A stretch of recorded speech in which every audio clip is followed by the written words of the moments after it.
تو جو شخص ان مہینوں میں حج کی نیت کر لے تو حج کے دنوں میں نہ عورتوں سے اختلاط کرے، نہ کوئی برا کام کرے اور نہ کسی سے جھگڑے، اور جو نیک کام تم کرو گے وہ اللہ کو معلوم ہو جائے گا۔ اور زاد راہ یعنی رستے کا خرچ ساتھ لے جاؤ، کیونکہ بہترین زاد راہ پرہیزگاری ہے۔ اور اے اہل عقل، مجھی سے ڈرتے رہو، اس کا تمہیں کچھ گناہ نہیں کہ حج کے دنوں میں بذریعہ تجارت اپنے پروردگار سے روزی طلب کرو۔ اور جب عرفات سے واپس ہونے لگو تو مشعر حرام یعنی مزدلفہ میں اللہ کا ذکر کرو، اور اس طرح ذکر کرو جس طرح اس نے تم کو سکھایا، اور اس سے پیشتر تم لوگ ان طریقوں سے محض ناواقف تھے۔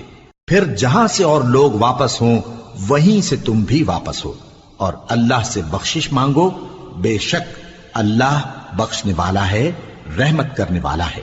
پھر جب حج کے تمام ارکان پورے کر